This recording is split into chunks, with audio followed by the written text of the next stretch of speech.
Hello friends, I am here before you to discuss on the topic called as demand forecasting. Most important thing is normally again when we predict the future of a particular person, we may be in mistake, isn't it? We may be mistaken. But when you forecast that this is your future, so in such case there is no mistake in that, because it is based on the past data, past experience, past variables, past records. So in such case what is required is normally predictions can be made by anyone, but forecasting cannot be made by anyone. It should be made only by the professionals. Same logic is applied in the case of normally I would say the forecasting the demand for a particular product and services. So forecasting involves normally the respective understanding of normally the where the product lies in future based on the past sales data, based on the past records of the organization, past records of the products, past records of the services. So that is one thing. So the forecasting should be done only by the professionals, say company professionals only. What is important in the case of the forecasting is what type of product or services are considered. The type of products, whatever is there, say whether it's FMCG product, whether it's a consumer durable product, whether it is normally industrial product, or whether it is normally commonly used product by the respective people. So that is to be considered. Second one is nature of the markets, whether the market is booming, whether it's in recession, whether it is normally in the growth phase, that has to be considered. Third important thing is that normally again the respective judgment given by the people's opinion or experts' opinion, these have to be considered. So this is also one important variable which you have to consider before you go for the forecasting of the demand there. And then normally most important thing is that the nature of commodity also to be considered there when we consider normally the demand forecasting. What are the ways in which normally we can do the demand forecasting as far as company is concerned? The company undertakes two important methods when the demand is forecasted. The first one is called as qualitative methods and second one is quantitative method.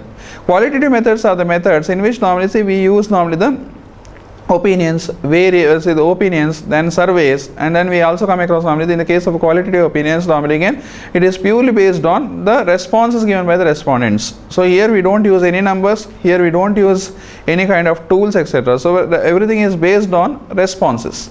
So what are the methods which are used in qualitative techniques are, first one is called as normally the interview method.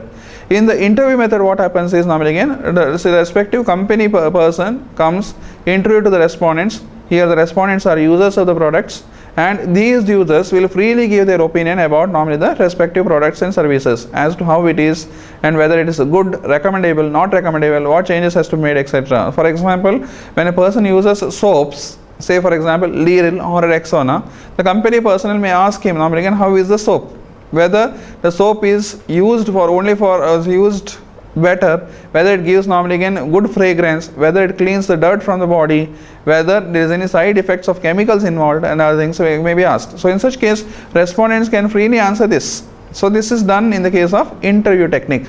Second important thing is normally opinion method. In the case of the opinion method, the respondents are free to express their opinions. So the opinion can be again it can be favorable, unfavorable, etc., whatever it is, or neutral. So here normally suppose if you ask normally what is the opinion on Business Line newspaper, one can say that it gives only business ideas, so which means that the judgment is clear there. And some may say that normally again the things are clear, every facts are covered, all materials are good provided, and all these things.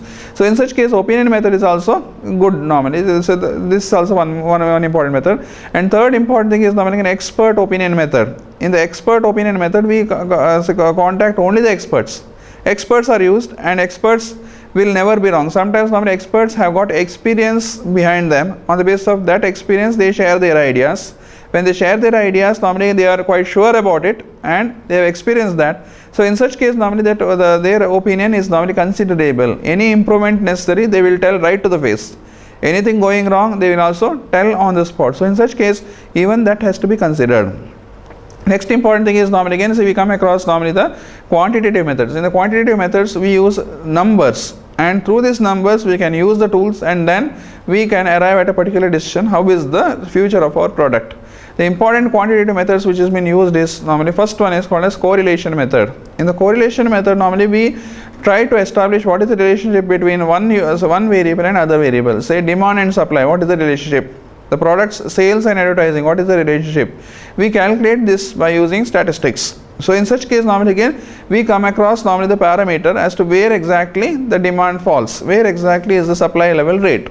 So in such case normally again we are in a position to establish normally what is the relationship between the two that is there.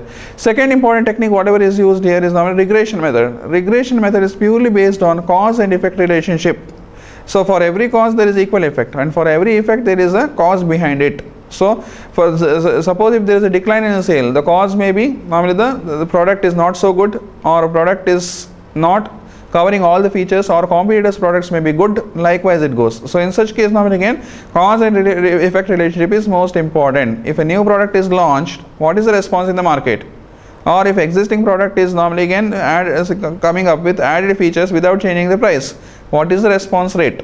So that can be again clearly understood by using a regression method. So in regression method we come across two important variables. The first one is called as dependent variable, second one is called as independent variable.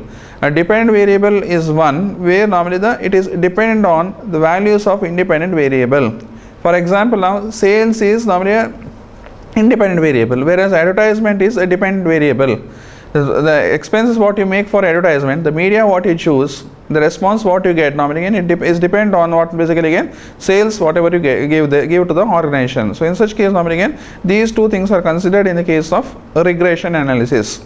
Okay, third technique is normally again called as econometric methods, application of mathematics to economics. So in such case we come across normally different models where normally again the sales can be predicted, normally the respective production can be predicted, the respective demand and supply can be predicted there by using important tools.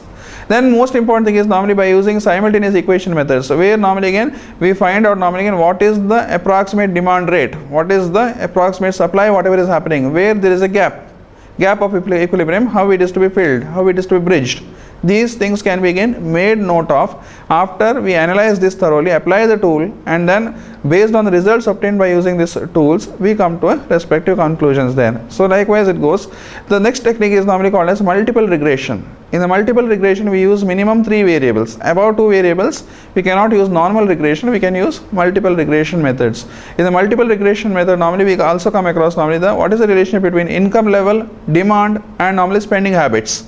If we come across this situation, we can use multiple regression there. Similarly, advertisement, media chosen and the response rate and the sales. So in such case also we can use multiple regression model. So in such case now one is normally the independent variable, the rest are normally called as the dependent variables in this particular method. So in such case normally again we can, so the differences between qualitative method and quantitative method is quantitative method focus on results, whereas qualitative method focus only on opinions, that is there. And qualitative methods may be biased, whereas quantitative methods are not biased. In qualitative methods normally we can find that your opinion cannot be maintained, it cannot be recorded, it cannot be used so much, whereas a quantitative method whatever is based on the numbers it can be saved, recorded, it can be used as future guidelines also for forecasting the products. Okay, these things are there.